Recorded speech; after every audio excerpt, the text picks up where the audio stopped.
Hello.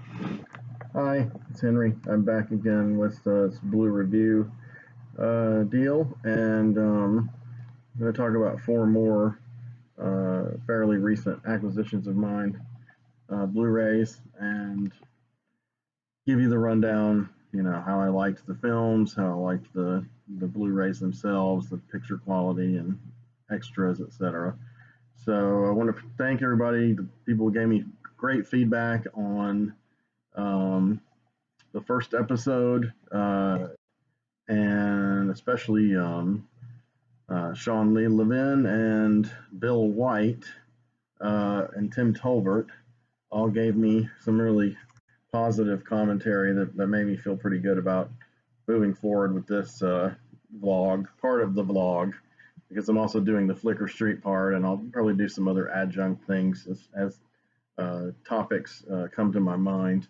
Um, So anyway, what I'm going to do is just go through these just the way I did last time, and probably drone on and get off topic periodically and go on tangents, but that's okay. It's just the way I communicate. So, all right. The first one I'd like to talk about is Return to Oz. Return to Oz. So this one has been hard to get a hold of.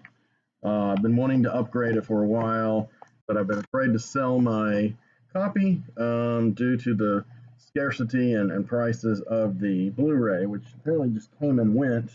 30th anniversary, so I guess like 2015, 2016, this thing came out, and Disney Blu-ray exclusive, and it's all Disney-fied. I really don't like the cover. I mean, the characters look good, but there's so much great art and stills in this movie that, I mean, even the back cover, even those little pictures there are better. Would have been better front covers. But Disney, say no more. In any case, this might be the only one of that brief period, the very creative period, where they were trying to do slightly more adult and genre films, live action in the mid '80s. And Anchor Bay put all of those films out on DVD around 1998, and I used to have most of them. I still have Something Wicked This Way Comes. I never had Watcher in the Woods. I never had The Black Hole, but I have seen it a bit. I didn't Return to Oz. I had on DVD, and there's a few others. There's a few live action ones that are a little more light, but they're from that same period. The Cat from Outer Space. I had that on VHS.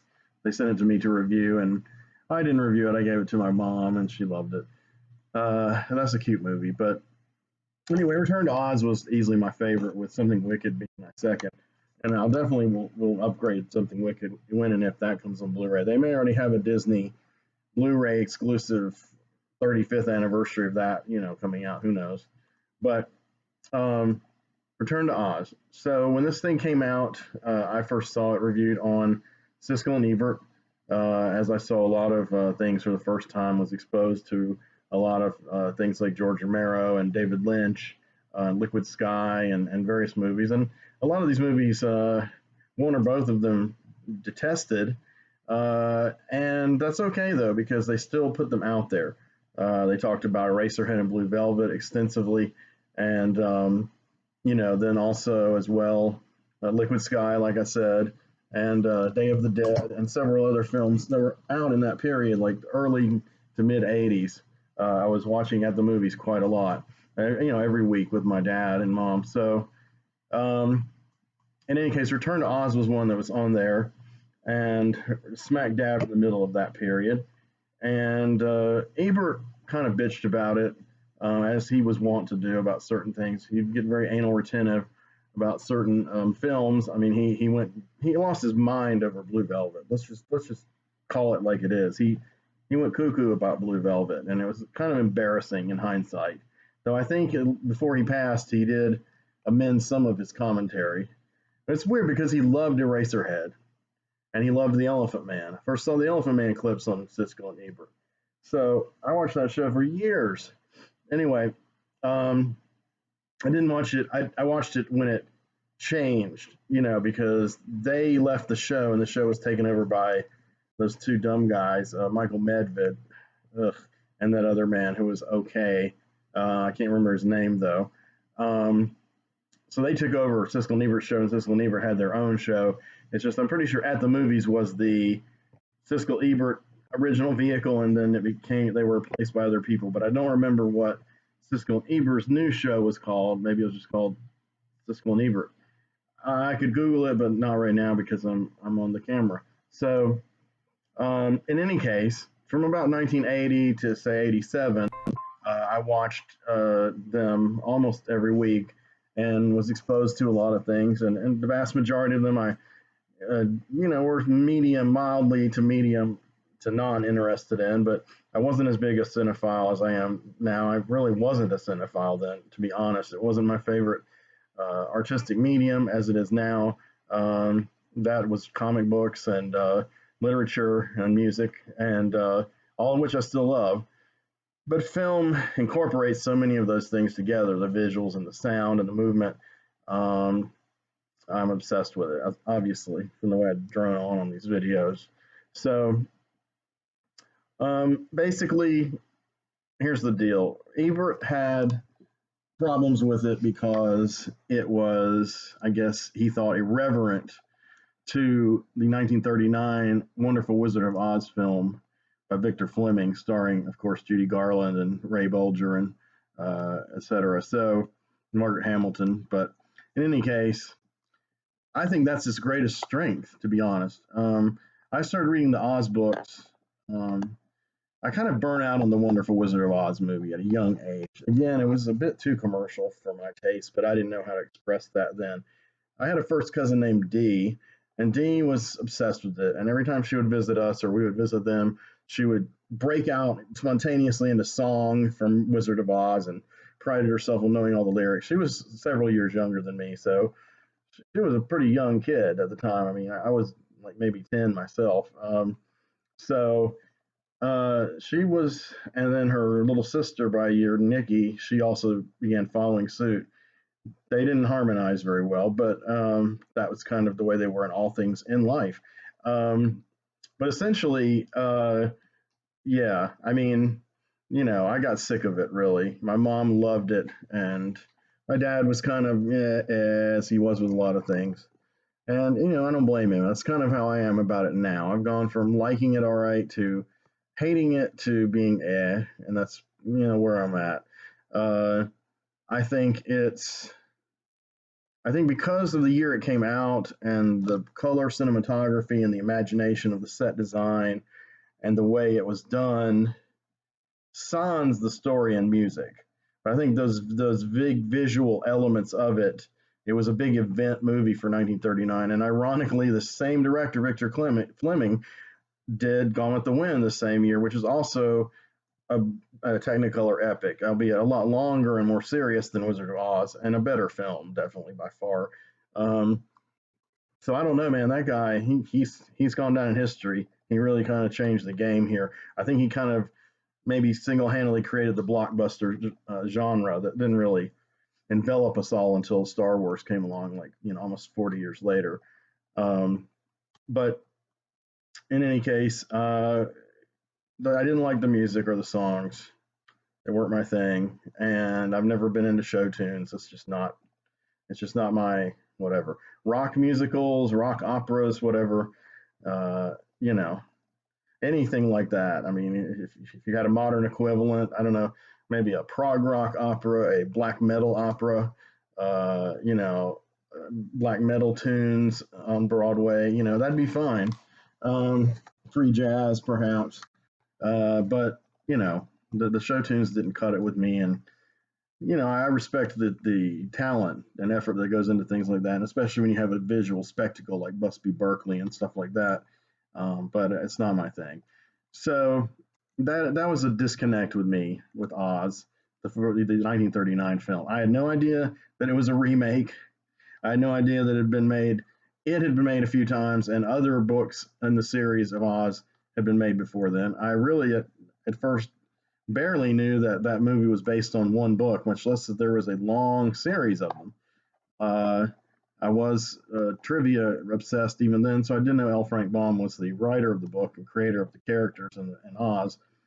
But Later on, when I was about 12, 13, I uh, I began collecting the Oz books. My mom bought me the first 7 for my birthday one year, and my friend Nathan, he followed suit. His mom bought them for him, and they really could not afford them. My mom barely could, but they were like little paperbacks. I still have some of them, and I've replaced some of them, and I have other editions.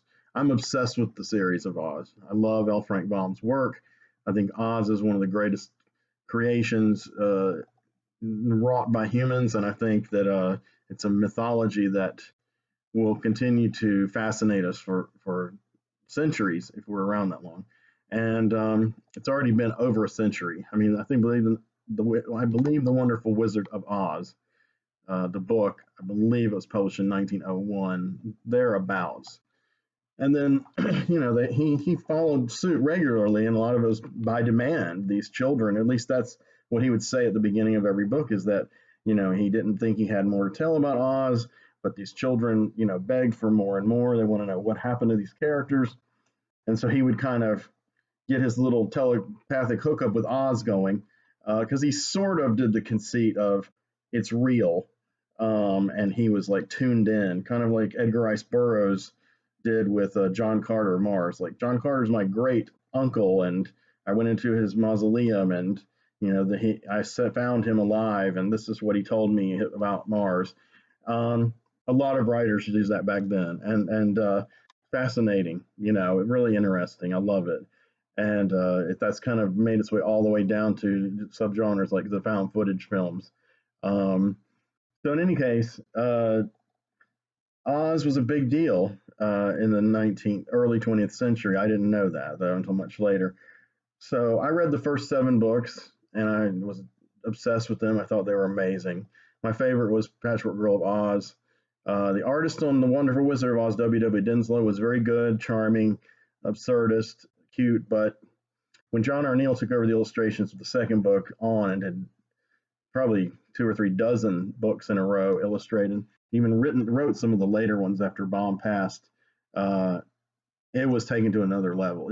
It's early 20th century illustration of the finest caliber, and it's the kind of thing that found its way into other great fantasy venues like Flash Gordon, where Alex Raymond started with kind of this Buck Rogers like thing, and then he began illustrating like a madman, and it reached this level of craft that was untouchable.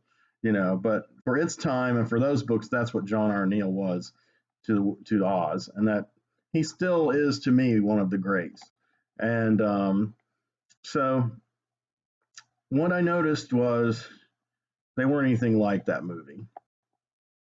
I mean, to be frank, that film, like a lot of lackluster adaptations, is just the same names, few ideas, the basic visuals, maybe the barest sketch of a plot. In this case, it does follow the plot pretty closely of the original. A lot of small details are changed, and the most profound change, of course, well, there's 2 that I think are profound. One is that it was all a dream, that Oz isn't real. Ha ha ha, she wakes up with her uncle and aunt. And of course, we know this because the actors played the people she knows, and so in her dream, they're these Oz characters. So they're not real. This is important when I get back to Return to Oz in about 5 or 10 years. Um, so the other big thing, other than the fact it was a dream, is that the characters, they looked like people in suits. They were anthropomorphic to an absurd. They weren't just anthropomorphic like the characters in the books who were like talking animals, talking scarecrow, Tin Woodman. They looked like people who were dressed in shoddy costumes, trying to be a scarecrow, a Tin Woodman, etc., lion. I find they're embarrassing looking in comparison to Oz. I mean, if you want to enjoy that film within its own context, groovy, but put in relief against Oz, it's just, yeah, it's really cheesy. And you could say, well, that was the time, but no, it wasn't the time. It was it was to further commercialize and popularize this with kids and young people and people who love show tunes. Because there were, as I learned, there were several Oz films of varying length from 1910 all the way up to the late 1930s, before Wonderful Wizard of Oz. And in them, the costumes were imaginative. They looked like crazy creatures. They constructed this world, and it had that silent movie charm. Most of them were silent up to, the late 20s. And they're amazing. The Patchwork Girl of Oz film is incredible. His Majesty the Scarecrow of Oz is incredible. Magic Cloak of Oz is incredible. The 1910 version costumes are still better than the 1939 version. It's a very short, silent version. There's just it's part of that tradition of visual fantasy of early film like Méliès that's just captivating, and none of that was in Victor Fleming's film. So, unfortunately, though, 99% of humanity identifies Oz with that film. So, and Roger Ebert, despite being a rather intellectual guy overall, was one of them. And so he held all that baggage when he started talking about Return to Oz. And that's a big mistake. Let's just look at this cover real quick if you can see it. The lighting's kind of weird here, but anyway, so that's the Scarecrow. He's a scarecrow. Yes, there's a human actor in that costume. But do you see the human actor's features? No. Does he look really human in the face? No. Tin Woodman is back here. There. He looks like a tin man. I'm not sure how they created him. He may have been animatronic. This was pre-CGI, so it's not like they could put a man in there and then like whittle out parts of him to make him look skinnier like tin. The lion's down there. He looks like a lion. He is a lion. He's on all fours. I believe they used a real lion. He talked, though he didn't really. I don't know if he had any lines in this particular film. It's obvious he was intelligent. And then, of course, the other characters like Jack Pumpkinhead, TikTok, characters that could not be realized probably due to the restrictions of the MGM budget, or was it Warner? I was one of those giant studios that made Wizard of Oz. Shame on me for not knowing that. You'll probably throw tomatoes at the screen. But some of those characters actually were, though, and TikTok was not. But Jack Pumpkinhead and some other characters were realized in a very crude but very almost folk art fashion in those silent films. But Dorothy was the correct age in Return to Oz and in the silent films. For some reason, they had a pubescent Judy Garland play Dorothy. I guess they couldn't find a girl, in the 8 to 12-year-old range who had any that kind of show tune thing going on. And, that's fine, but that's really not Dorothy Gale. It's a character called Dorothy Gale who goes to a place called Oz. But it's not Baum's creation. Even though Baum, I'm sure loved this movie. I don't think he lived very much longer after it came out. It probably hurt his health and blood pressure. I'm kidding. But I really don't think. Yeah, Dorothy should be young. This is Dorothy, played by Farrah Zabal, who's had quite a lengthy career as kind of a supporting character, especially with kind of eccentric and oddball and goth kind of characters like the witch in The Craft, and a supporting role in the aborted, I think she is in the final cut somewhere, but she was in the Island of Dr. Moreau that Richard Stanley, who was a friend of mine, began and was finished by John Frankenheimer, and she was a Stanley partisan. So when the studio started giving him a hard time, she sided with Stanley, and she very eloquently discusses this in the documentary Lost Soul, about the whole making of Dr. Moreau and what it did to Richard, and Richard, how he feels about it, and etc. And I've talked to him in person about it, and it's pretty fascinating to hear him actually speaking over a drink or two about it. So they got the right Dorothy. She was great. And another complaint that they had, that Ebert and others had, was it's too dark, because in a way, first of all, Aunt Em is played by Piper Laurie. So if you want Piper Laurie to be the aunt, you're already having someone who almost invariably plays older, very cruel, sinister, mentally disturbed characters, from Carrie White's mother to Catherine in Martell in Twin Peaks, Ruby by Curtis Harrington. I mean, she's just not she's a great actress. She's just not never a likable character. You don't trust her characters. She's a scheming kind of persona. I mean, I researched her a good bit recently again, and in her youth, Piper Laurie was again kind of a glamorous model ingenue. But by the time she's into her maybe late 30s to 40s and on upward, because she's far older than I actually even thought she was. I believe she's about 90 now, and those parts were just, it was almost typecasting. So as Aunt Em is a gentler, kinder soul, but Piper Laurie, and I guess maybe the way the director directed this, uh, she comes across as sneaky and untrustworthy, and tries to have Dorothy committed and given electroshock therapy in order to stop these fanciful tales of Oz, because she insists Oz was real. She doesn't just roll over and go back to bed after saying, "Oh, it was all a dream. I'm back in Kansas." No, these things haunt her, and that's an element that I found fascinating, but Ebert found too dark for an Oz story. Um, and it is dark. I mean, and Auntie M and the psychiatrist, played by Nicole Williamson, they are scary. And who would want to be a 10-year-old girl and be subjected to electroshock and have your whole family not believe you were in another dimension, even though you knew damn well you were there? So, but Dorothy, she can't put her foot down, or her, whether she's wearing slippers or not. And the thing is, she's a bit tormented, and she finally finds her way back into Oz. And this movie adapts elements of several books. The basic skeleton of the plot is from the second book, The Land of Oz. And then there are aspects of Ozma of Oz, the third one. And then they throw in TikTok and the Clockwork Man and Belina the Wiffle Hen, who talks. They're from later books. So the Gnome King, the villain, he's in most of the later books as the ubiquitous villain. He's kind of like the big bad of Oz in the wake of the witches, Mombi and the Wicked Witch of the West being dispatched. So Nicole Williamson, who plays the psychiatrist, also does the voice for the Gnome King, who is an incredible creation. It's like claymation. It's always moving and viscous, and it's really awesome effects. This movie has incredible effects, and all the characters look note perfect like they do in the books.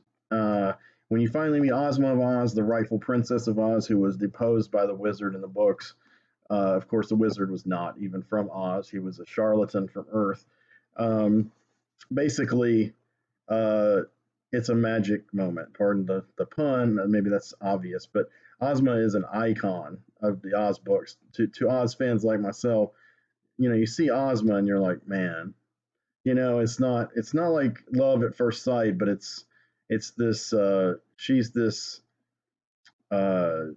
mystical woman child creature that you can always turn to for help, that will always have wisdom. Glinda the Good Witch has some of those qualities in the first couple of books too, but really Ozma is the heir to that. I don't know if Ozma is overtly called a witch in the books. I can't remember. I don't think she is. But as Princess of Oz, she inherits magic powers, and Oz is a magical place. I mean, how could you live in a place that's where animals and all these inanimate objects move and talk and are intelligent, unless there's an enchantment? The whole land is enchanted. So Philip Jose Farmer did a science fiction version of this called A Barnstormer in Oz, where Dorothy's son, Hank, his character, Farmer's, comes to Oz, years after Dorothy, and he encounters this, and he doesn't deal with a lot of the major characters as much. Glinda he does, but Hank is in love with Glinda, and Glinda is like just this all that is good woman. And but anyway, he goes into the fact that there is these energy beings, entities, forces that animate the Scarecrow, the Tin Woodman, and et cetera, and render the animals intelligent and able to speak. And he thinks it's pretty creepy, Hank, the character in the book. And the way Farmer writes it is because it's surreal at that level. and absurdist. But surrealism and absurdism are built into the DNA of the Oz books. So for Furman to bring it out in that fashion and tell what really happened behind the Oz books, as he often did in his creative mythography, was really a treat. Back to this movie. So the movie has kind of a pedestrian plot because it's not as tightly plotted as the books that it adapts parts of, because it's kind of scattershot and it just slaps these parts together just enough to keep Dorothy moving and having adventures. And but they're visually fantastic. And of course, the director was Walter Murch, who was one of the great editors in Hollywood film history. I'm not sure if this was his first film as a director, but I believe it was. Someone can correct me on that in the comments if you'd like. Um, but he does a great job, obviously. The pacing is great, and it's a fun movie, and it's amazing to look at, and the characters are in character. And, maybe that's good enough. For an Oz fanatic, this is kind of the fan service kind of Oz movie that we all love. And uh, you can still love the Judy Garland film. You can still love the books or the silent film or whatever films or whatever. But as far as a modern masterpiece about Oz, it's live action. Uh, Return to Oz is like the way to go. So this print is excellent, superb. There are zero extras on here. Disney is not very generous there. So you don't get to hear Fairuza speaking about Dorothy, which I have before in interviews, and it's really cool. You don't get to hear any of that.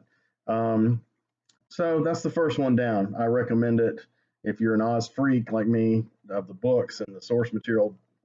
Immediately watch it or purchase it if you haven't. If you're not, or you're curious, or you like the first movie, you still might like this.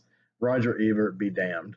And essentially, I received this one in an auction, and I lucked out and managed to get it for a price far cheaper than it is on Amazon and other places of eBay, because the auction went pretty well. That's how I'm obtaining a lot of these things. So next up, another one I got in an auction. One of two films I got from one dealer, and this one is Lord Love a Duck by George Axelrod, the guy who wrote the screenplay for The Manchurian Candidate a few years before. This is a 1966 film. I'll show you the back of it. There's not much to see. The gorgeous Tuesday Weld, and of course the gorgeous, Ruth Gordon. So, the thing is, Lord Love a Duck is one of my favorite films. It's indescribable almost. It's black and white. It is kind of a parody of the teen culture of the late 50s all through the mid 60s, prior to hippies and all this stuff and the angst of 67 on up. It's kind of the end of innocence. I mean, I don't think Axelrod planned it that way, but it's interesting how it sits on that cusp, because he's basically satirizing, and in a humorous way, though under the surface, pretty dark and mean-spirited and caustic, but it's subversive because it's so glib and humorous, but it's very intelligently wrought, as you would expect from a guy who wrote a screenplay for The Manchurian Candidate to be.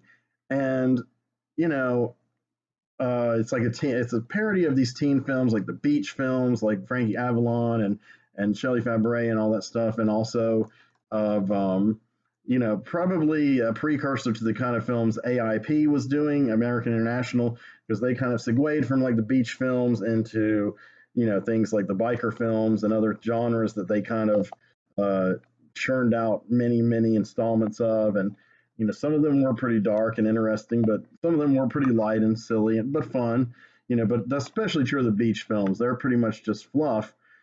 But this film is probably the best one ever made, even though I wouldn't call it a beach film. But the main character is whose name is Barbara Ann. She's played by Tuesday Weld. She's pegged as a possible superstar due to her beauty, and is signed up to play in one of these beach film masterpieces by an aging director who specializes in them. But he himself really doesn't know anything about youth culture. It's just he gets the scripts and he throws out titles, and then he shoots the thing, and that's it.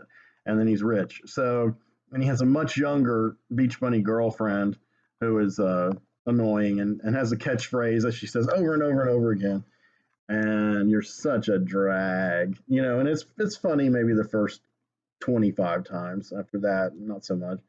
Um, so Barbara Ann is the reason Barbara Ann is able to be in this position is because she's essentially poor and comes from a poor, broken home. Her mother is a cocktail waitress, but actually she's an erotic dancer slash possibly former or present prostitute. And that's the darkest part of the movie. The dark vein in the movie is Barbara Ann's mother. It's very sobering, and it's not a happy ending for her. But our hero is going to save Barbara Ann from her horrid existence and make her the most popular girl in school and make her a movie star and find her a boyfriend, even though you know he's enamored of her himself. And that is Alan Musgrave, played by Roddy McDowall, the character's nicknamed Molly Mock, after a crazy duck, and he makes these duck-like sounds. And I have to say, it's a bit more authentic duck-like sounding than the guy in New York Ripper. That's another story. Um, but it's really fantastic. His character is a polymath. Now, bear in mind that Roddy was like 37 when he made this film, and he's playing a 17 to 18-year-old character, and he pulls it off. And he's like a precocious prodigy polymath.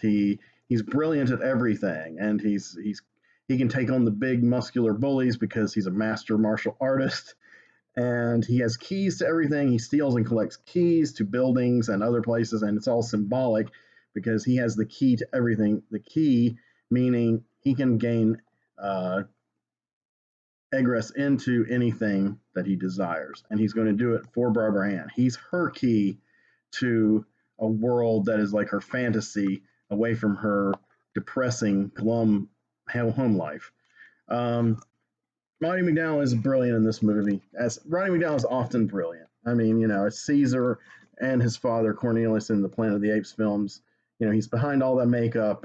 In every film, he is emoting like mad, especially as Caesar in Conquest of the Planet of the Apes. I think that's the finest single performance in those films. It's amazing, and he's also great much later as Peter Vincent in the first two Fright Night films.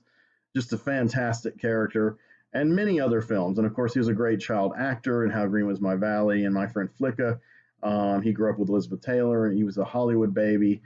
And so by 1966, like I said, he's about 37. He's really still not all that old. I mean, when he did Planet of the Apes, that's 2 years later, so he was 39. So think about that. He had a very long career. He wasn't even really that old when he did Peter Vincent in the mid 80s. So, maybe mid 50s, late 50s at the most. And he was from what I've read, all accounts, he was a scholar about Hollywood. He was fascinated with it, kind of in a mythological way, the way Kenneth Anger was. And he was a mentor to Clive Barker, of all people. And they shared this kind of love for the underground in Hollywood, and also the glitzier parts of it. And of course, they were both gay men who were very cultured. And so Roddy kind of was his mentor in that way also, to that subculture of the larger culture of Hollywood. And though it could be argued that that could be a dominant culture in Hollywood, it's hard to say. By the time Barker and him hooked up, maybe that was like the 80s. So uh, things were gradually shifting, and homosexual men were not, well, they were failed when it came to AIDS, and they were still discriminated against and still are. Um, but at least it became more known and somewhat accepted on a higher level that many actors and directors in Hollywood were homosexual. So, but that was no surprise to anybody who follows the arts from a young age. In all the arts, many of the great towering figures, male and female, have been homosexual or in some way transgendered or bisexual, because I think those two poles in your mind, in your soul of male, female, the divine masculine, divine feminine, the more they're aligned, the more creativity ensues. And maybe people will disagree with me on that. I think I'm being highfalutin and, busting out the alchemy like I'm often want to do. But I do believe that to be the case. And it's a good thing. It's a powerful, positive thing. that enriches our culture and humanity. So, in any case, Lord Love a Duck is funny and it's kind of dark, but it's also ludicrous. And he's an endlessly engaging character, this Molly Mock cat. And it's in high school. The actors are all older than high school. I mean, it's Tuesday Weld is the closest, and she had just a few years earlier played in the first season or two of Dobie Gillis, The Many Loves of Dobie Gillis with Dwayne Hickman, and she was like the unattainable beauty. I forgot right off the top of my head what her character was named, but it was interesting. And the only person who could woo her was the rich cad of the school, which was played by a young Warren Beatty. So uh, Tuesday plays this similar kind of character in The Lord of a Duck, but as anyone who's seen her in several movies knows, she's a towering actress in stature and as an actress, and she never really played those characters again. Not just because she got older, but her characters run the whole gamut.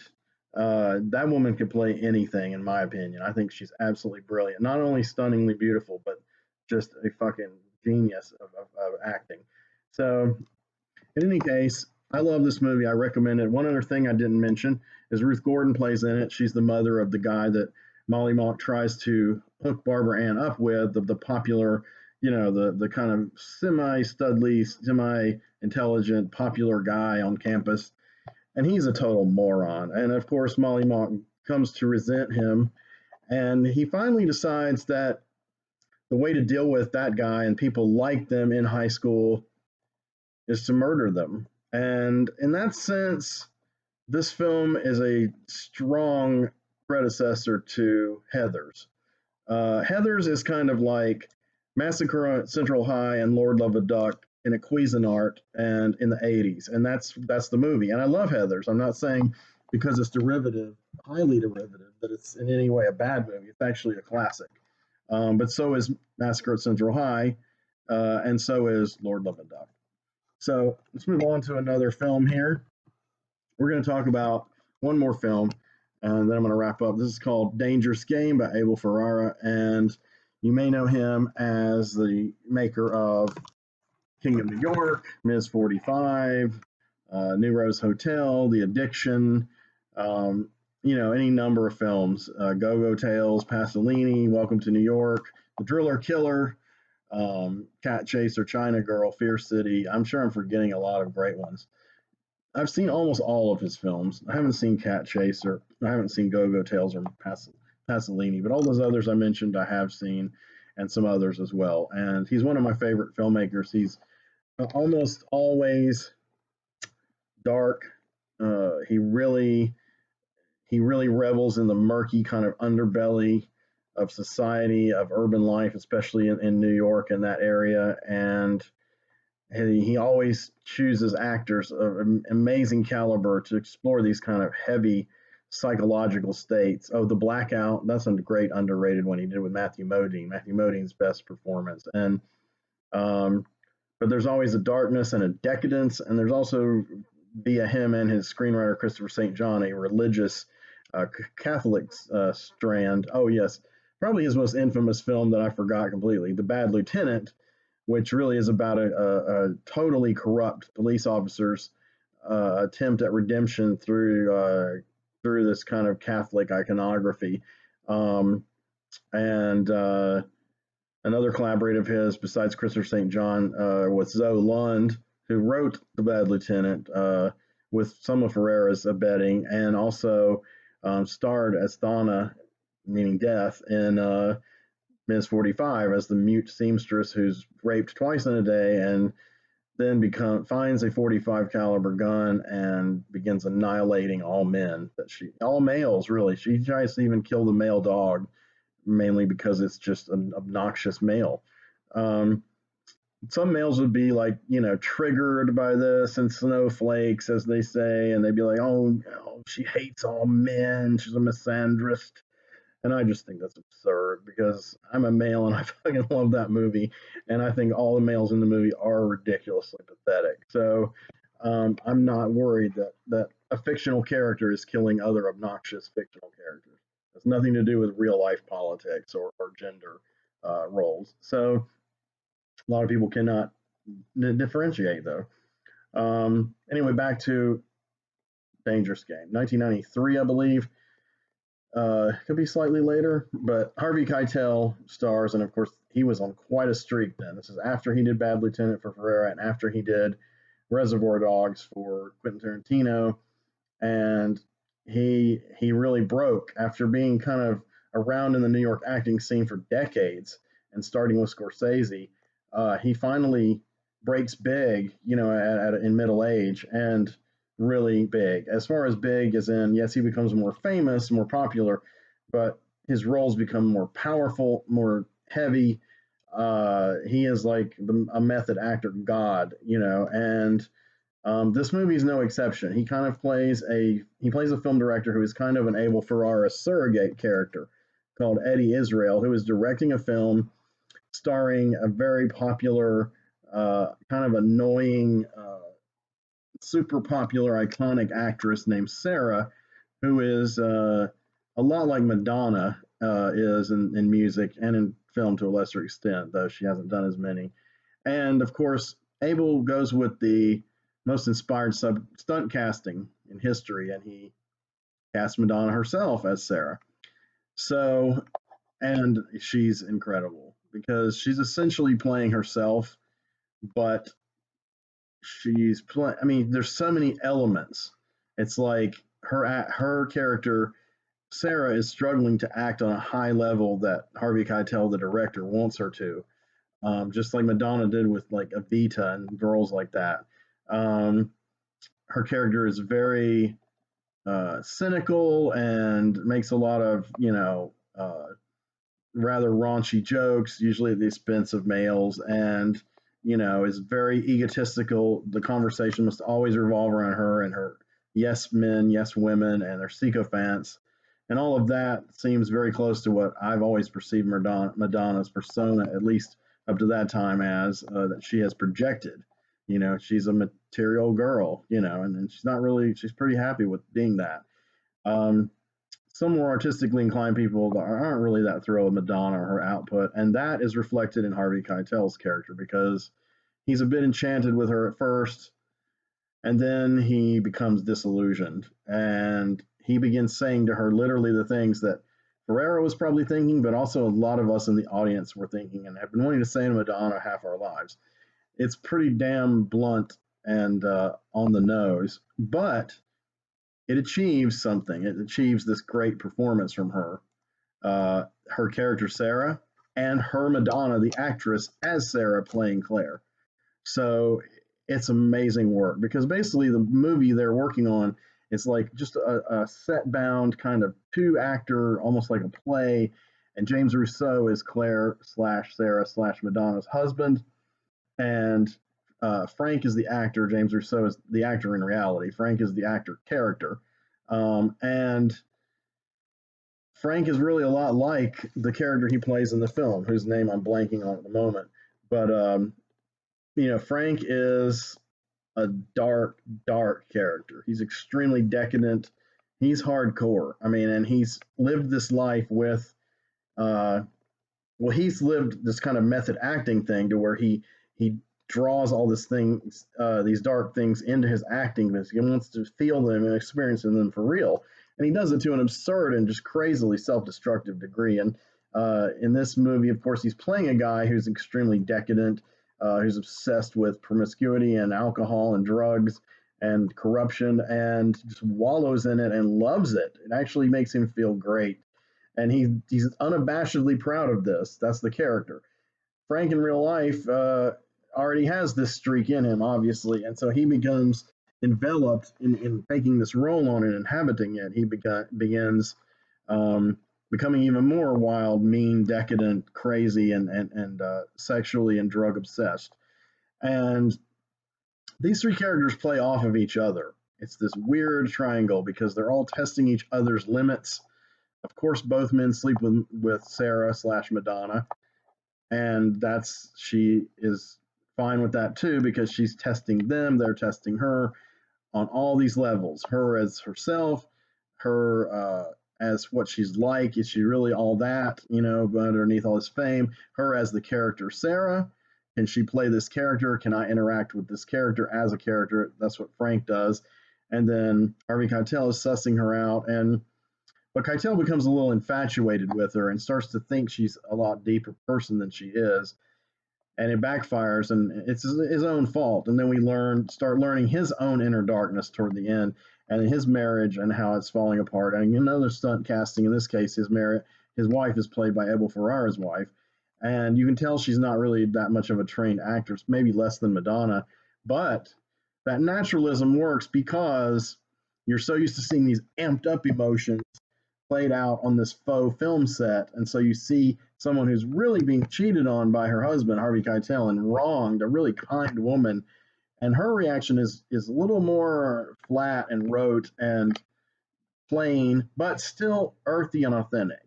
Like she calls Harvey Keitel man a lot. Like she's like, come on, man. And it's like that rings true, for that kind of character and that kind of situation. It's just their whole scene they've been in. She doesn't like the Hollywood scene at all, and Keitel is a New York guy, and he's become jaded by Hollywood. He will sleep with any woman he can find, and does.